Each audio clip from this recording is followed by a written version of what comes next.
আমি তো ভয় পাই। আমার এইভাবে বলে দিলে যখন এরকম হয়েছে এরকম ডাক্তার কাছে যখন নাম ডাক্তার কাছে যাবো না।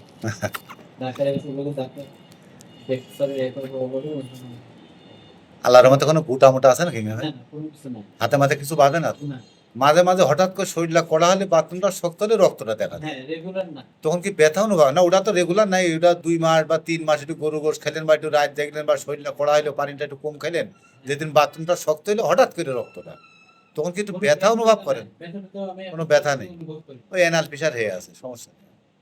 এটা কতদিন হয়েছে তাও মিয়া ভাই? এই 2 মাসের ফার্স্ট দিয়েছিলেন এই প্রথম? হ্যাঁ আর একটু মেনে চলেন খাবারটা, সেটা হচ্ছে ইলিশ মাছ, গরুর গোশ, মসুরির ডাউল, চিংড়ি মাছ, হাঁসের ডিম আর হাঁসের গোশ। এই 6টা খাবার একটু 2-2.5 মাস খাবেন না। আর 6 দিন রাত্রেবেলা বিছনায় শোয়ার সময় বাসায় যে সর্ষের তেলটা ব্যবহার করেন, ওই সর্ষের তেলটা একটু খালি আঙুলির মাথায় করে মলদ্বারের চারিপাশে একটু লাগাবেন শোয়ার সময়, 6 দিন রাত্রে। আশা করি এটা আর কোনোদিন দেখবেন না। আর ওই 6টা খাবারটা মেনে চলেন, তাহলে উপরে মাবুদি সে জানে ভালো।